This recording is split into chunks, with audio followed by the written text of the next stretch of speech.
Así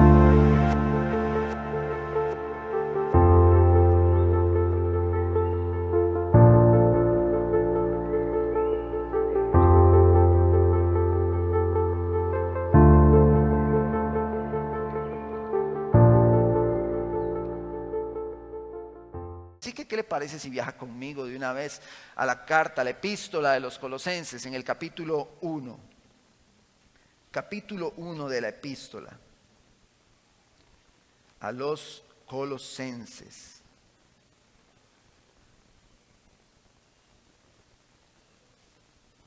Me dice amén cuando lo tiene. Amén. Dice la palabra del Señor en el versículo 15.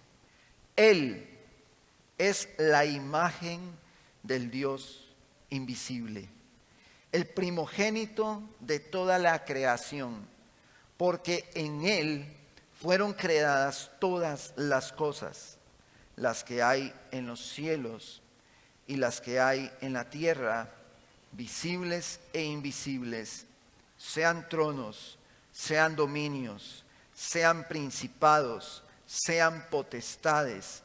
Todo fue creado por medio de Él y para Él, y Él es antes de todas las cosas, y todas las cosas en Él subsisten.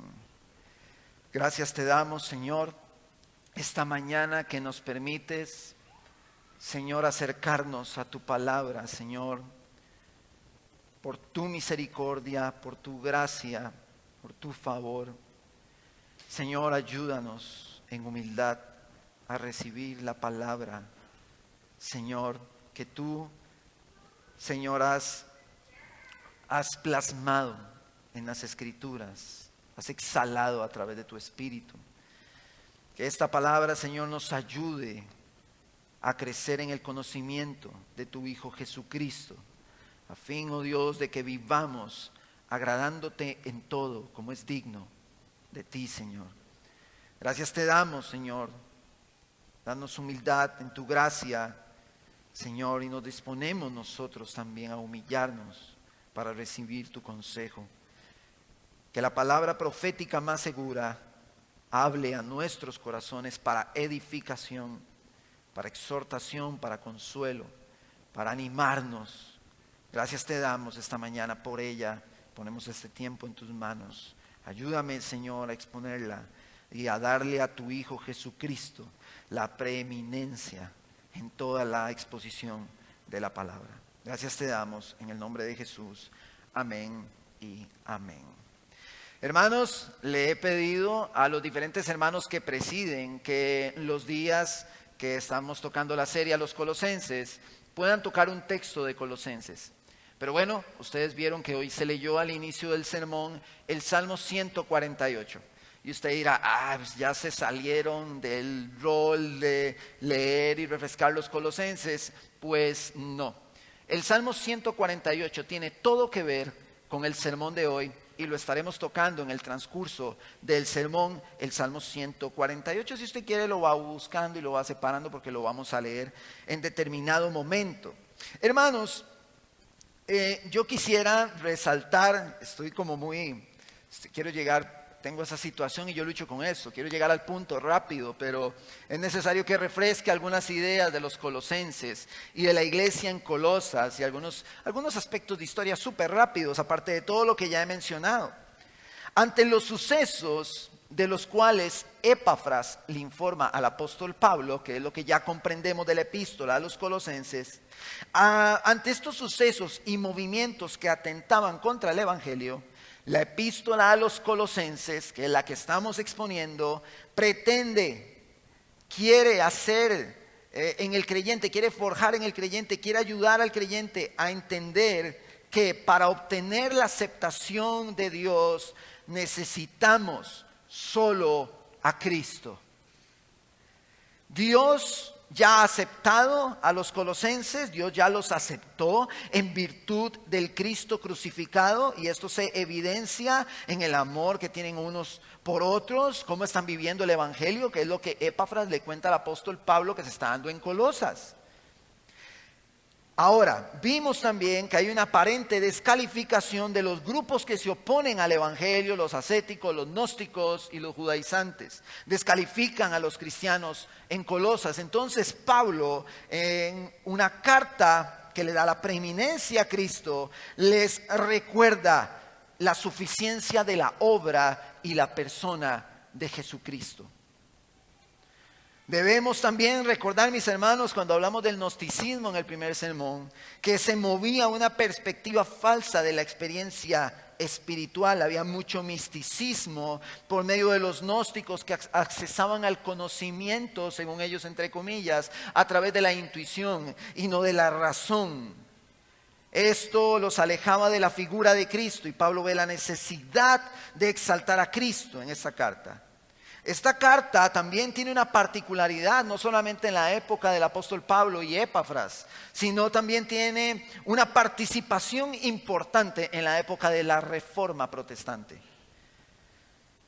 ya que mantiene la suficiencia de Cristo en cuanto a la salvación y anula las obras, anula inclusive las indulgencias que en la Reforma, en esa época de la Inquisición y todo eso, la Iglesia Católica vendía las indulgencias para que las personas fuesen salvas según ellos, a través de ellas. Pero bueno, son temas que en otro momento hemos tocado, pero quiero enfatizar en cómo Cristo, su obra y su persona son suficientes.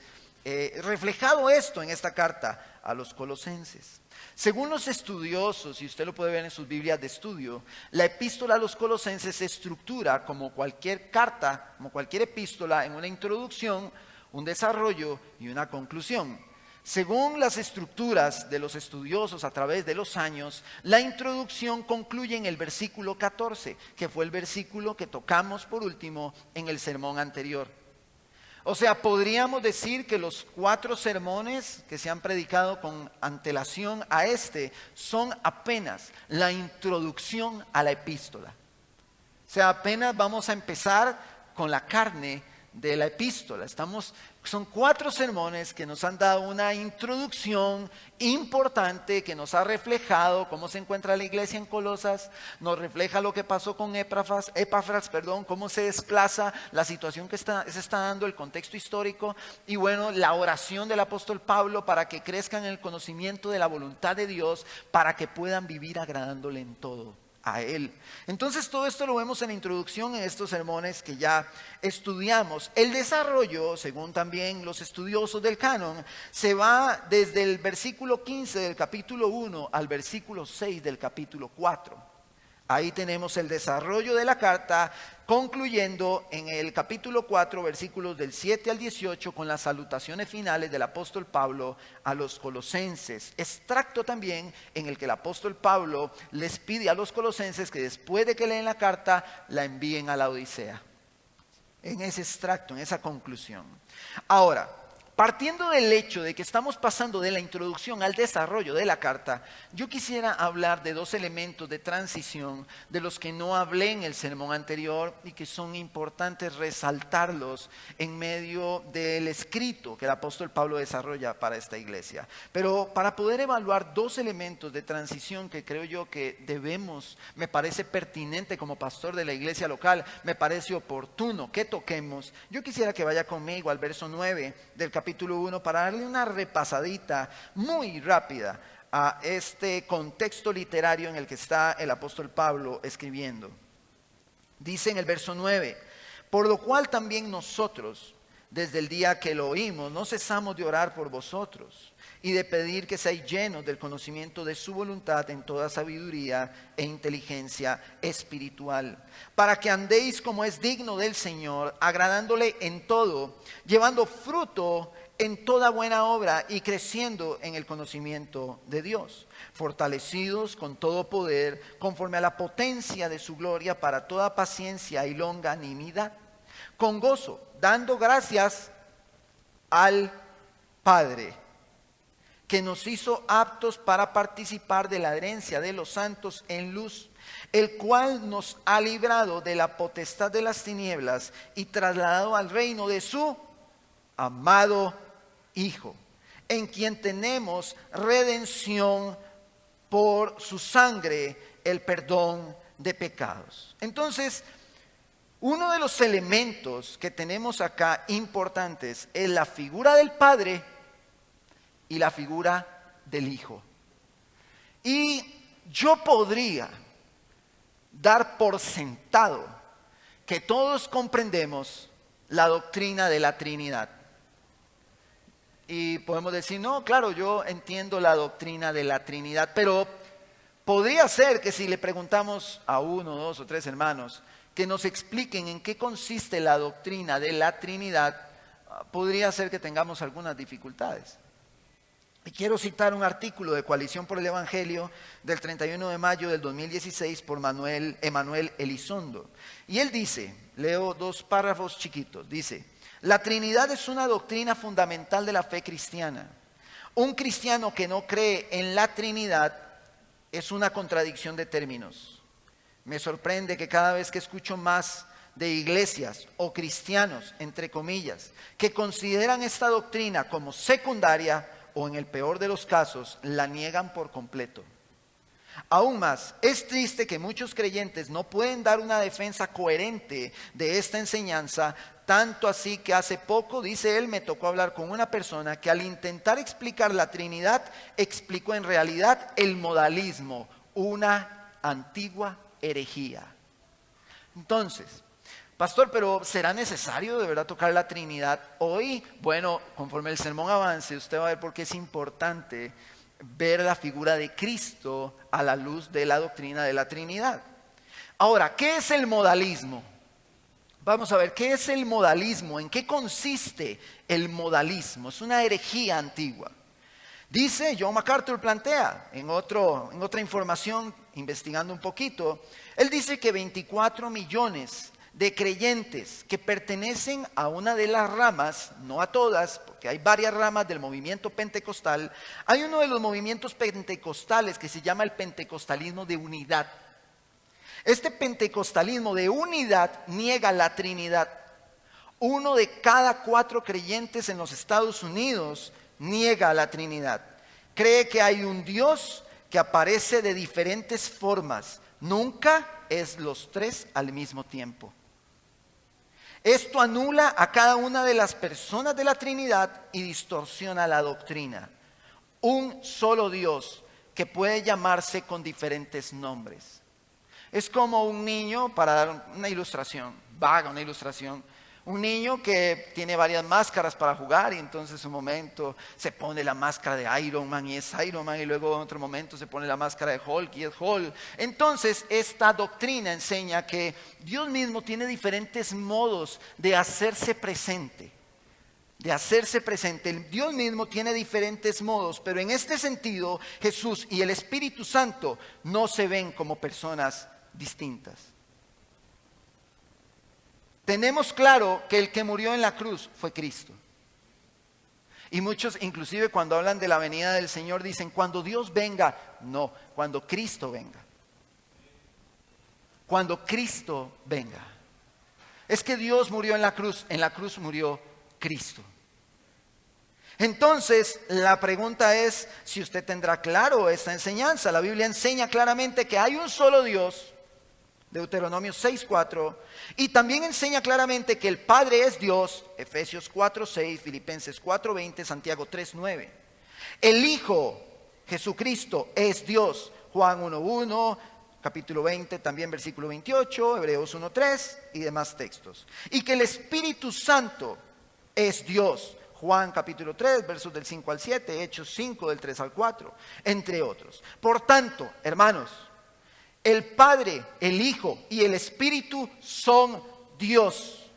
Otros pasajes donde se muestra a las 3 personas de la Trinidad como iguales, tenemos 1 Corintios 12, del 4 al 6, 2 Corintios 13, versículo 14, entre otros. Entonces, estamos teniendo nosotros claridad de que son 3 personas distintas que en esencia, en sustancia, son Dios. Esto de pronto, R.C. Sproul dice, esto parece una contradicción. Dios es uno en A, esencia, y 3 en B, personas. Según este principio vemos, dice R.C. Sproul, que la Trinidad no infringe la lógica. La ortodoxia afirma que Dios con relación a una persona está unificado, pero con respecto a otra cosa tiene diversidad y pluralidad. ¿Es esto una contradicción? No. ¿Es un misterio? Sí. Debemos ser cuidadosos en observar la diferencia. El Padre hace una obra y planifica una obra, la ejecuta con su Hijo y el Espíritu nos la revela. Y las tres personas son Dios. Tenemos que tener esto claro para poder continuar con la exaltación que el apóstol Pablo da a Cristo en los siguientes versos, a la figura de Cristo. Y es bueno tener este principio claro.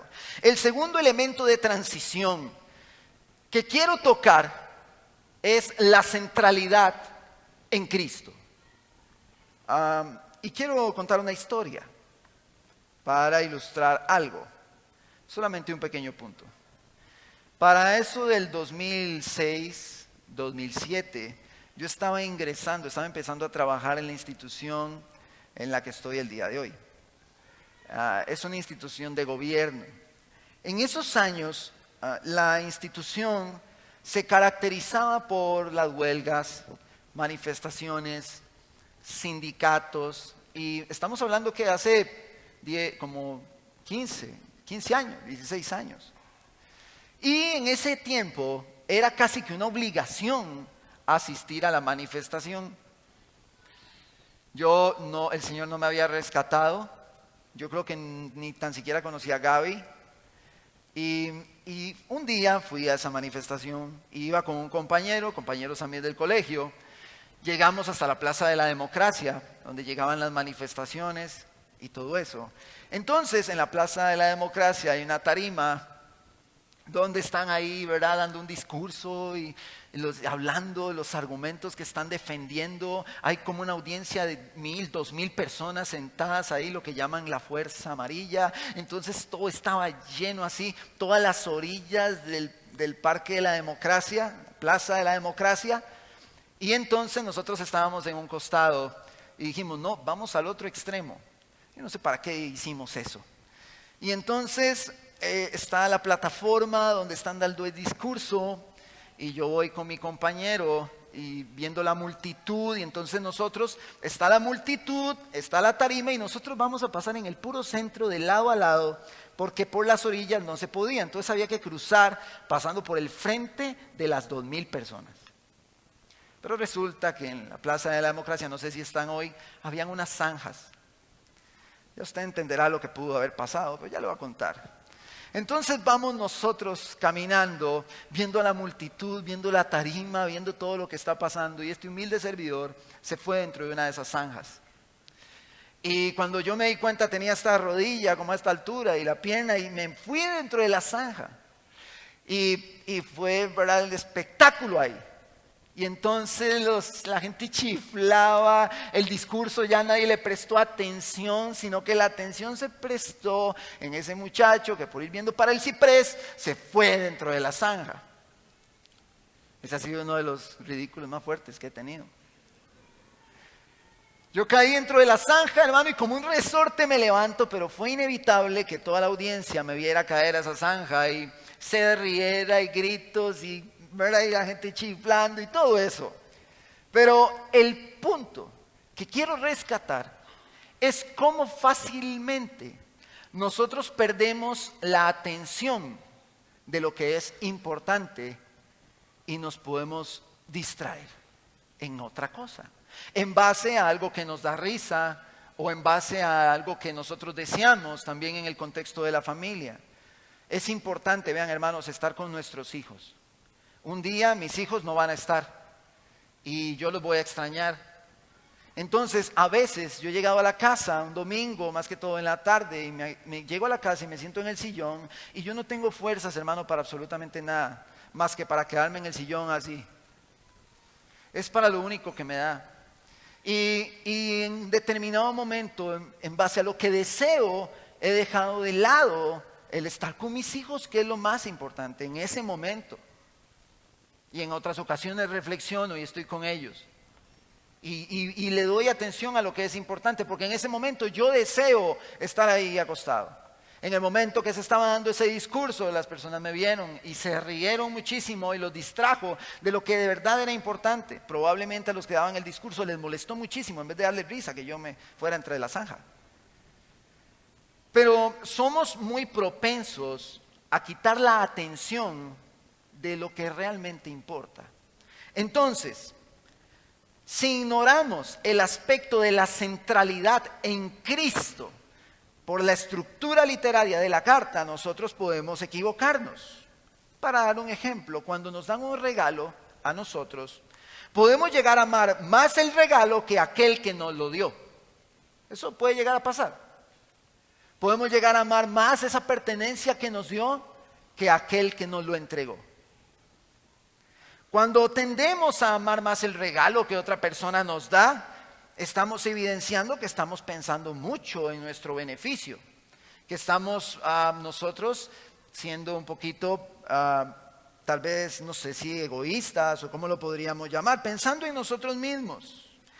Lo que sucede a la luz de lo que el contexto literario nos está diciendo es que nosotros no somos el centro de esta historia, sino que lo es Cristo. ¿Y por qué este elemento de transición es importante? Porque en el sermón anterior, si usted va a los versos, dice que 13 y 14, dice que el verso 12, vamos desde el 12, con gozo dando gracias al Padre que nos hizo aptos para participar de la herencia de los santos en luz, el cual nos ha librado de la potestad de las tinieblas y trasladado al reino de su amado Hijo, en quien tenemos redención por su sangre, el perdón de los pecados. Y eso debe de llenarnos de gozo. Nosotros debemos de estar gozosos por lo que Cristo ha hecho, pero si nosotros dejamos el contexto literario y nos centramos solamente en estos versos, podemos llegar a pensar que el centro de la historia y los más importantes somos nosotros. Pero nosotros no somos ni el centro de la historia ni lo importante aquí, porque el texto no termina. Recordando que en el original no hay títulos, ni nada de lo que usted ve en su Biblia, sino que es un solo tirón, como dijimos desde el primer sermón, que las epístolas se leían. Ahora, el objetivo primario de lo que Dios hace, que esta es la obra que Dios hizo, del verso 12 al verso 14, nos llena de gozo, nos llena de alegría, entonamos cantos, celebramos por esta obra que Él ha hecho, pero el objetivo primario de lo que Dios hace es darse a conocer a nosotros. Todo lo que Dios ha hecho nos lleva a tener una revelación del carácter de Dios a través de la figura de Cristo. Ahora, existe, hermano, una relación directa entre lo que Dios hace y lo que Él es.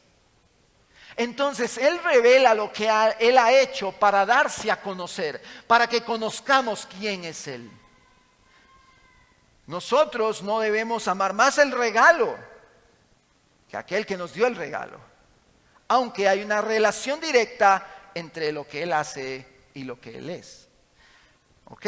Ahora, dice en Jeremías, no lo busque, Jeremías capítulo 9, en medio de una desobediencia del pueblo de Israel y toda la misma historia del Antiguo Testamento, del pueblo desobediente y todo eso, en un momento en Jeremías capítulo 9 les dice en el verso 23, así dijo Jehová, no se alabe el sabio en su sabiduría, ni en su valentía se alabe el valiente, ni el rico se alabe en sus riquezas, mas alábese en esto el que se hubiere de alabar, en entenderme y conocerme, que yo soy Jehová, que hago misericordia, justicia y juicio en la tierra, porque estas cosas quiero, dice Jehová. En el sermón anterior también hablamos de que esta es la vida eterna, Juan 17:3, y esta es la vida eterna, que te conozcan a ti, el único Dios verdadero, en medio de una oración por los discípulos, el único Dios verdadero, y a Jesucristo a quien has enviado. Sabemos que lo veremos a Él tal como Él es. Y también mencionamos en el sermón anterior que nosotros, los que hemos pecado, estaremos delante de ese Dios magníficamente santo. Pero lo más maravilloso de la vida eterna no es que no habrá más llanto, no es que no habrá más dolor, no es que hay mar de cristal ni calles de oro, sino que lo más maravilloso de la vida eterna es que le veremos a Él tal como Él es, Estaremos con Él y le conoceremos como Él es y estaremos junto a Él eternamente. Esa es la maravilla de la vida eterna. La importancia de la obra que Él ha hecho no se centra en nosotros, se centra en Él. La importancia de la obra que Él ha hecho no se centra en nosotros, se centra en Él. Y este es un elemento de transición muy importante, porque lo que Él ha hecho del verso 12 al verso 14 nos muestra quién es Él según el verso 15 en adelante. Dios hace lo que hace para darse a conocer. Una vez le hicieron una pregunta a ese pastor John MacArthur, un niño, y le dijo: pastor, ¿por qué Dios permitió el mal?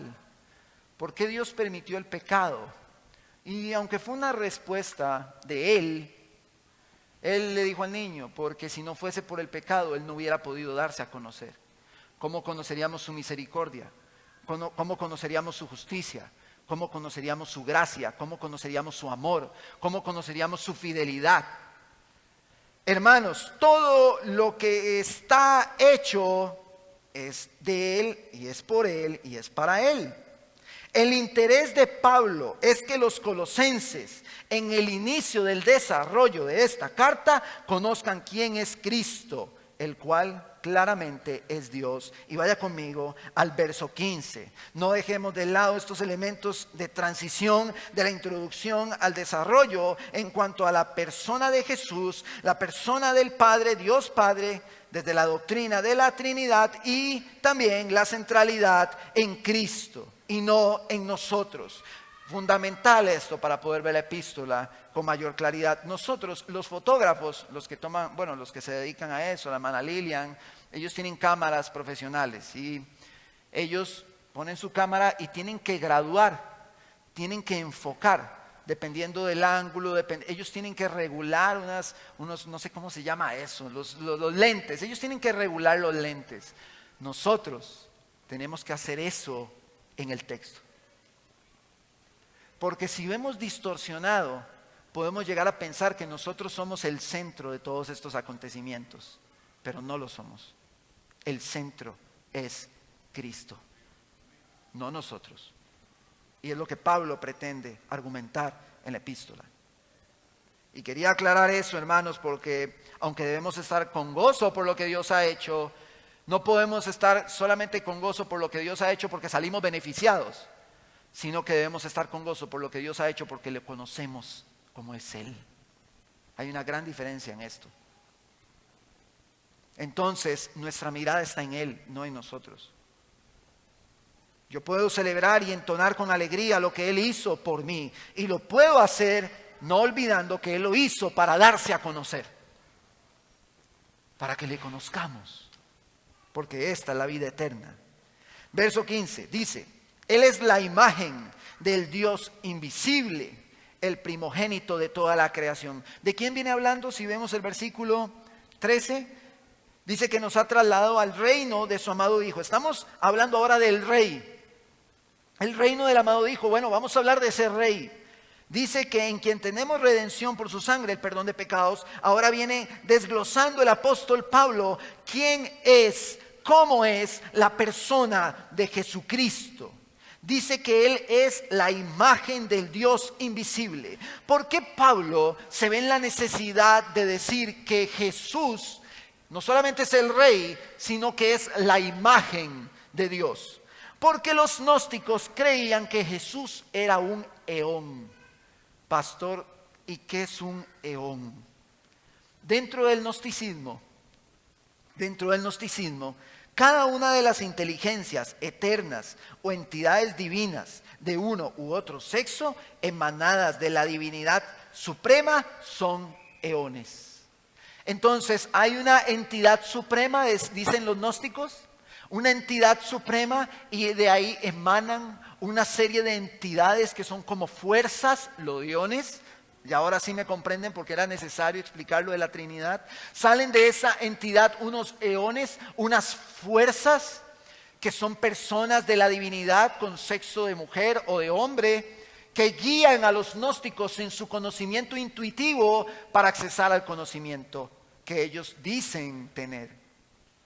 Entonces, no sé si ustedes recuerdan que una de las características de los gnósticos en el primer sermón es que los gnósticos tienen a Jesús como uno de los seres que emana esta divinidad, es uno de los tantos que hay, y ese Jesús les ayuda a través de ciertos consejos a llegar a una mejor intuición. Eso los gnósticos lo dicen, y por eso hay gnósticos que se catalogan como cristianos, porque consideran a Jesús como una de esas entidades, un eón.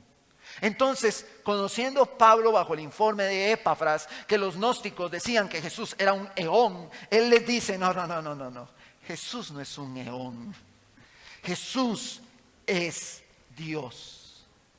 La imagen en el griego viene estructurado dentro de la gramática como un predicado y no un artículo, lo cual está describiendo a un sujeto. Jesús es la imagen de Dios.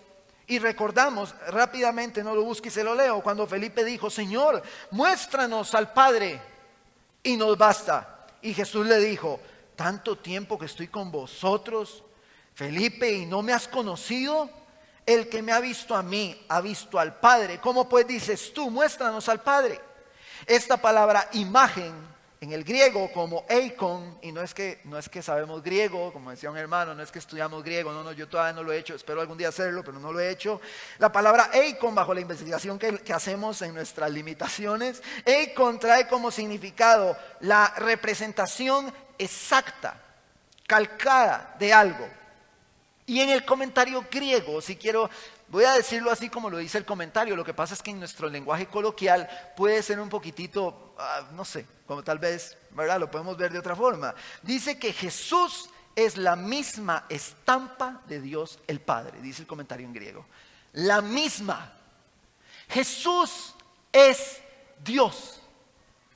Jesús es Dios, amados hermanos. Es lo que Pablo está diciendo. Él no es un eón, Él no es una energía, Él no es algo que la divinidad emanó, una fuerza que ilumina, un hombre que vino en un cuerpo que no sabemos si era humano o no, porque los gnósticos todo eso lo cuestionaban. No, Jesús es Dios, y no digo era, porque Jesús hoy es Rey. Jesús es Dios. Aunque los gnósticos digan lo que quieran decir, Jesús es Dios. El hombre, dice en Génesis capítulo 1, el hombre fue hecho a la imagen y semejanza de Dios, lo cual nos dice que desde algún grado, de cierto grado, el hombre representa a Dios. Pero lo que Pablo desarrolla acá no es esto, no es que Jesús es a la imagen de Dios, no. Pablo dice Jesús es la imagen de Dios. En Cristo nosotros apreciamos a Dios mismo. En Cristo vemos a Dios. No lo busque y se lo leo en 2 Corintios 4:6. Porque Dios, que mandó que de las tinieblas resplandeciese la luz, es el que resplandeció en nuestros corazones para la iluminación del conocimiento de la gloria de Dios en la faz de Jesucristo.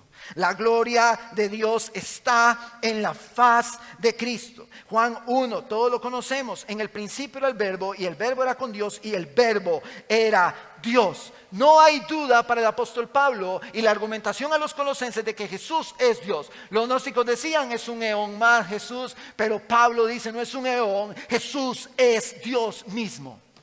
Él es la imagen de Dios.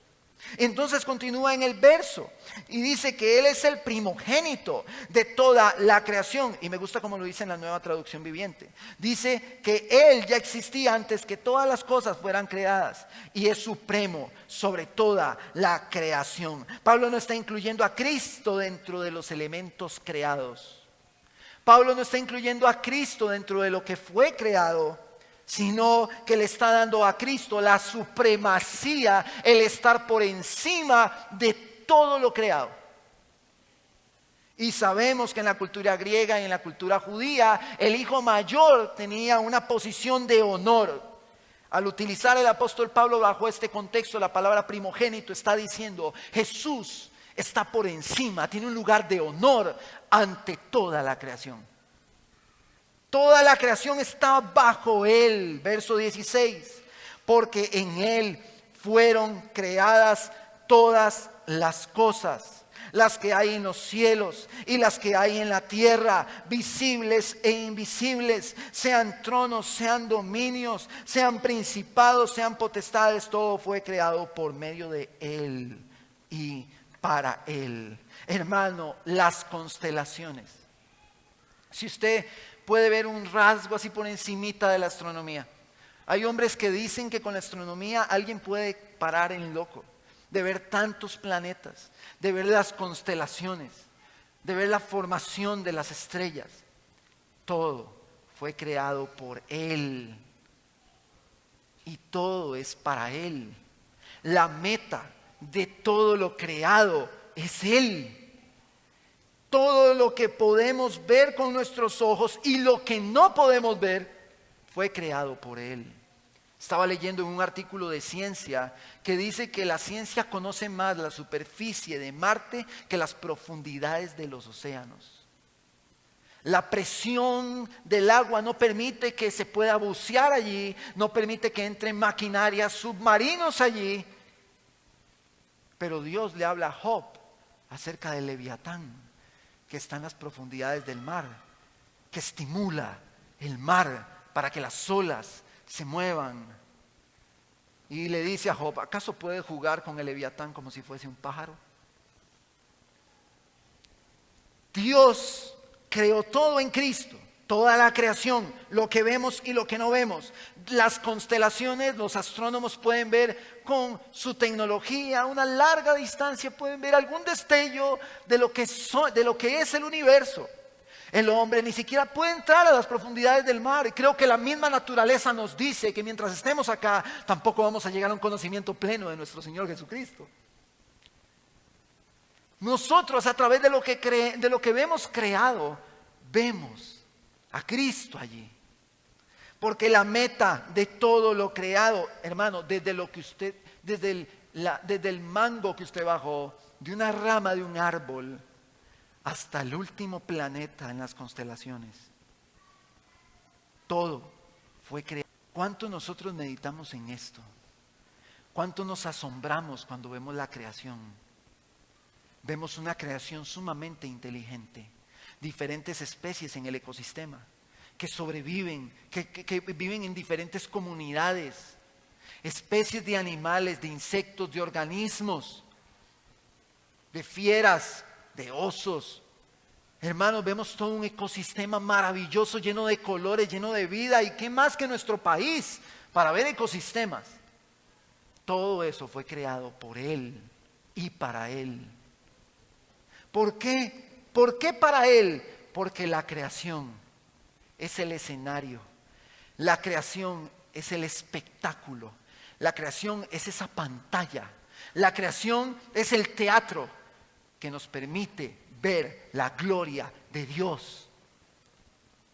Allí contemplamos la gloria del Hijo. El espectáculo que tenemos para ver la gloria del Hijo está en la creación.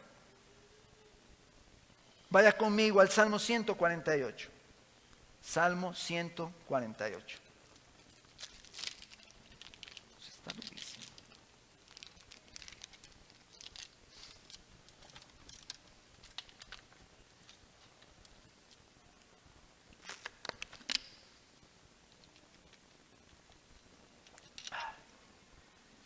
Salmo 148. Verso 1.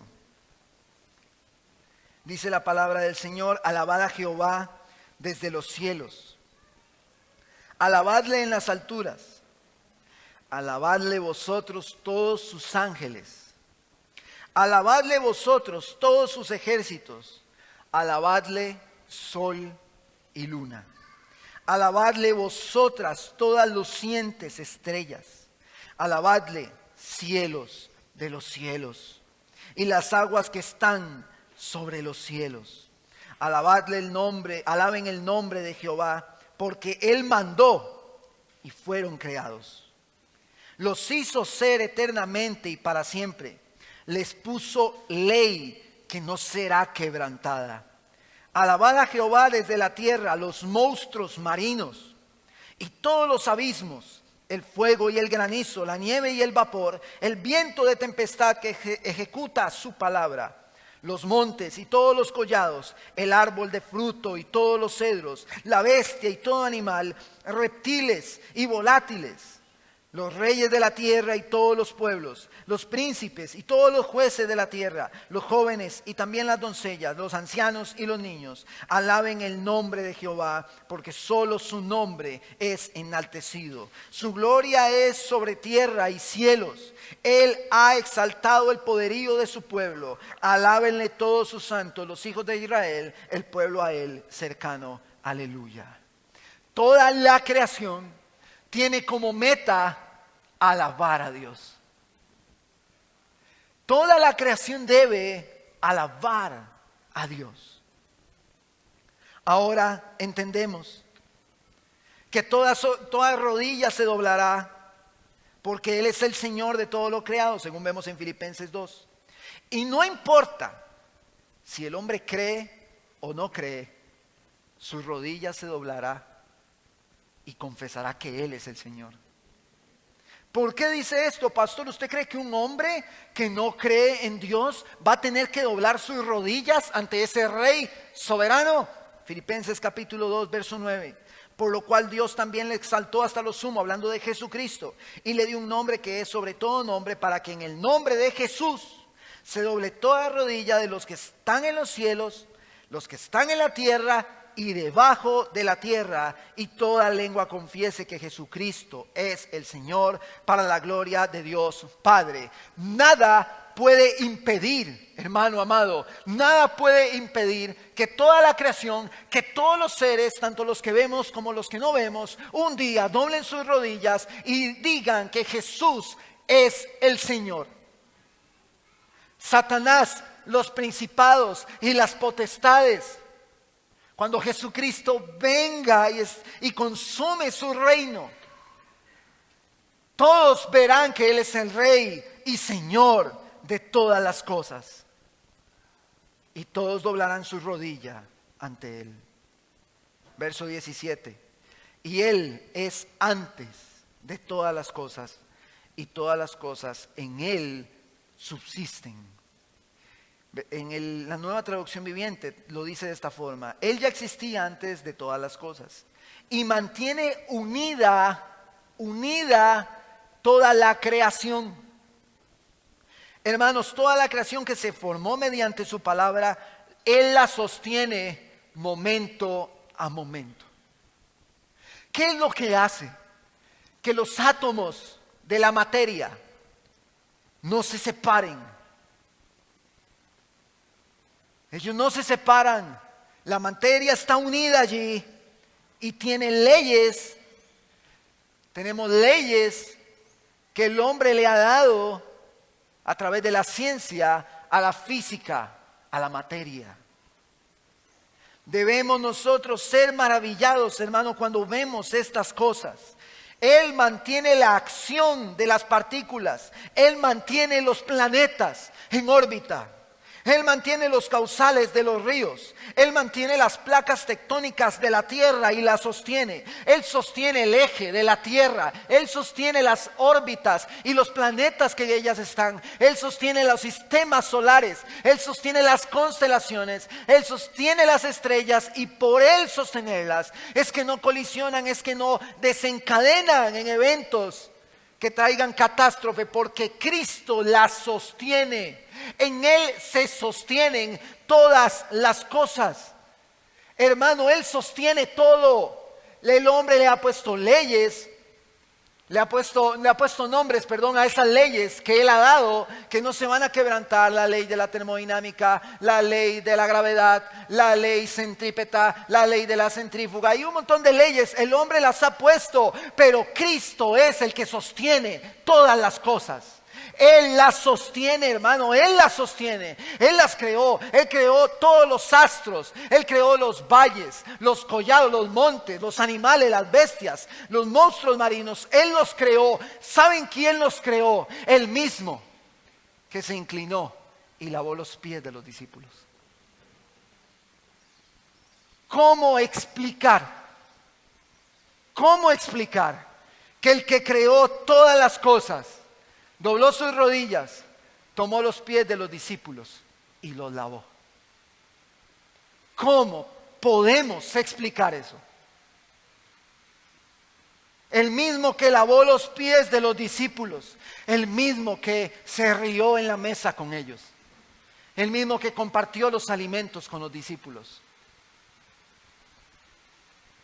el mismo que creó las cosas, estaba con los discípulos enseñándoles. Pero no me puedo imaginar al creador de todas estas cosas inclinarse y lavar los pies de los discípulos. ¿Cómo hubiese sido estar ahí? Solo el Espíritu de Dios puede revelar esto al corazón del hombre. No hay palabras para describir la deidad de Jesús. No vamos a encontrar las palabras. No nos da a nosotros. No nos da nuestra capacidad para describir a ese Jesús que los abrazó, que los consoló, que los acompañó. ¿Qué pudo haber sentido Pedro después de haberlo negado y que llegase Jesús y le dijera: Pedro, ¿me amas? El creador de todas las cosas hechas, el que sostiene con sus manos las órbitas y los planetas, le dijo a Pedro: Pedro, ¿me amas? Este Jesús que sostiene toda la creación, que con sus manos hizo todas las cosas, fue escupido en la cara y fue a la cruz y derramó toda su sangre en ella por amor, para decirnos a nosotros, por medio de ese amor, quién es Él. Por eso nunca debemos de detenernos en buscar con fervor en el texto quién es Él. Porque Él se muestra por medio de lo que ha hecho. Cada acontecimiento de Jesús, cuando sanó al paralítico, cuando está el paralítico ahí y le dice al paralítico: tus pecados te son perdonados. Jesús está dando a conocer quién es Dios a través de esos sucesos. Jesús está diciendo quién es el Padre. Cuando Él sale de la barca y todos asustados por la tormenta, y Él le dice al mar y al viento que se detengan. Y el viento y el mar se detienen. Y los discípulos dicen: ¿quién es este hombre que hasta el viento y el mar obedecen? Que hoy detiene el mar, los vientos, les da una orden, que después está lavando los pies de ellos, que después está siendo azotado por los romanos y siendo clavado en una cruz.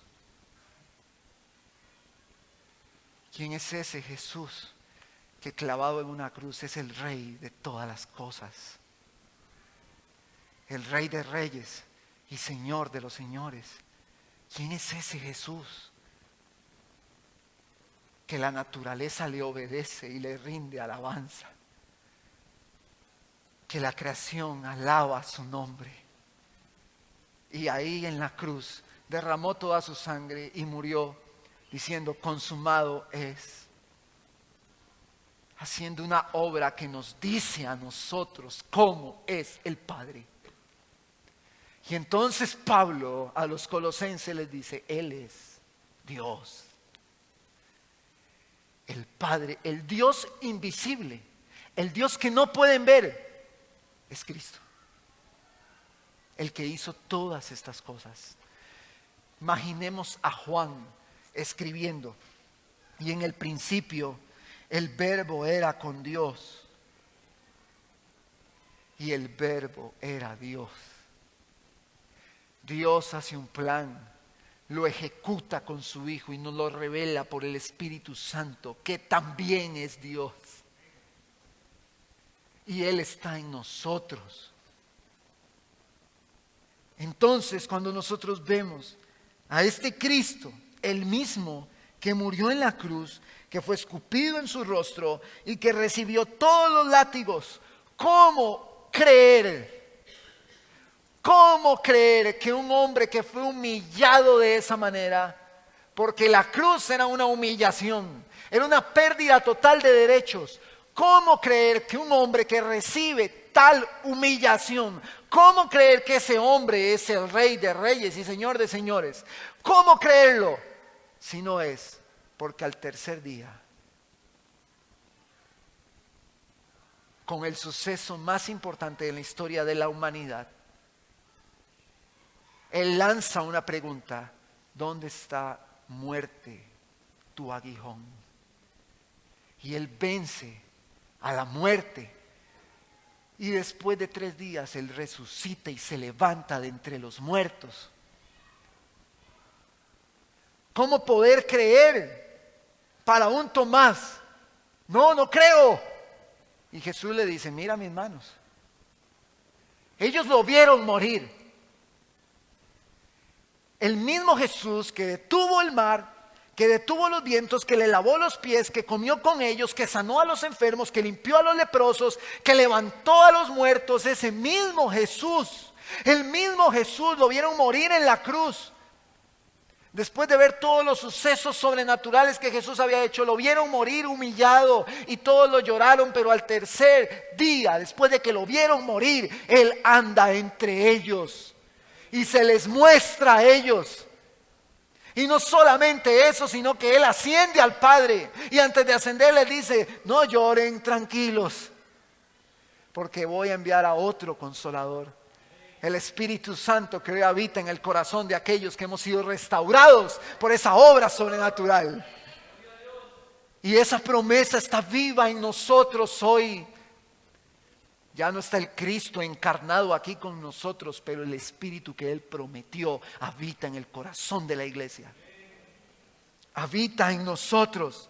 Y Pablo pretende darle la preeminencia a Cristo, exaltar a Cristo, y esto es lo que nosotros debemos hacer. Y aunque vemos una obra maravillosa en los versos 12 al 14, el apóstol Pablo levanta una exaltación a Cristo del versículo 15 al versículo 20. Hermanos, la salida del sol cada mañana, el atardecer todos los días, la nubosidad y el resplandor del sol a través de ella nos habla de Jesús, nos muestra la gloria de Dios. Cuánto apreciamos nosotros. Él mantiene todas las leyes de la física en una perfecta armonía. Son leyes inquebrantables y Dios las mantiene en Cristo, porque en Él subsisten las cosas, en Él se mantienen, y si Él no estuviese, nada de lo que ha sido creado podría sostenerse.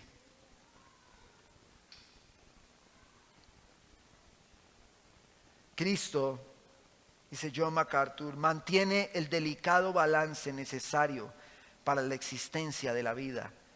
Él es el poder detrás de la consistencia del universo. Él es la fuerza de la gravedad, la centrífuga y la centrípeta. Él es aquel que mantiene en movimiento todas las entidades del espacio. Él es la energía del universo. Cristo lo es todo. Y todo es de Él. Y todo fue y es por Él. Y todo es para Él, y Él es el centro de todas las cosas creadas, Cristo mismo. Ante una defensa de los gnósticos que apelaban a los diones y a las entidades espirituales y a un montón de cosas, Pablo con este argumento le está diciendo a los colosenses: no importa lo que ellos digan ver, no importa lo que ellos digan estar conectando en su intuición, no importa eso, porque ellos no lo ven. Y eso de lo que ellos están hablando, que no ven, Jesús es el Rey y Señor de eso. y está por encima de eso. No hay argumento que se sostenga ante la deidad de Cristo. Jesucristo es Dios.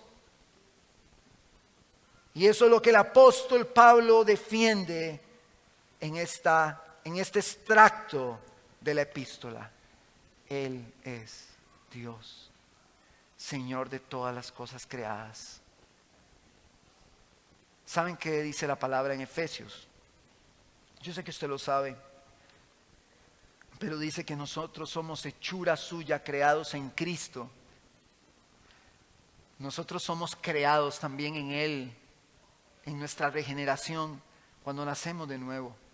Somos creados en Cristo Jesús, somos hechura suya para vivir en buenas obras, las cuales Él preparó de antemano para que anduviésemos en ellas. Hermano, cada movimiento, cada cosa que hacemos, todo lo que podemos hacer como manifestación de su gracia es para darle la gloria a Él. Hermanos, es para darle la gloria a Él. Si alguno se alaba, le dice el Señor al pueblo, si alguno ha de alabarse en algo, alábense en entenderme y en conocerme. Conozcamos a Jesús. Y en la introducción al desarrollo de la carta, el apóstol Pablo nos hace una invitación a ver quién es Jesús. No hay nada, hermano, que usted pueda imaginar, no hay nada que usted pueda ver, no hay nada que usted pueda suponer que no sea creado por Él y que no sea para Él y que no sea de Él. El mismo Satanás, los principados, las potestades, los dominios, los demonios, las huestes de maldad, también son de Él y también son para Él. Dios ha creado todas las cosas y aunque tenemos una creación totalmente alterada por el producto del pecado, la creación revela a ese Dios de las Escrituras. Yo le animo, hermano, a que cada vez que vea la creación, las cosas hechas, hay gente que tiene muy por en poco los documentales acerca de la naturaleza. Pero el ver la naturaleza, inclusive hasta en documentales, nos habla de Dios. Puede que aquel productor o director del documental no crea en Dios, pero él también doblará su rodilla y declarará que Jesús es el Señor para la gloria de Dios Padre. Como dice tío Alejandro, Dios no necesita que el hombre crea para existir. Él cree, Él existe aunque el hombre no crea. El hombre no depende de que el hombre diga yo sí creo en Dios. No, Él existe, Él tiene un reino, Él es rey aunque el hombre no crea. Y Él es rey también de los que no creen. Y Satanás opera en dirección opuesta, tratando de alterar todo en la creación. Satanás destruye, Satanás daña, pero Satanás tiene un rey y ese rey es nuestro Señor Jesucristo.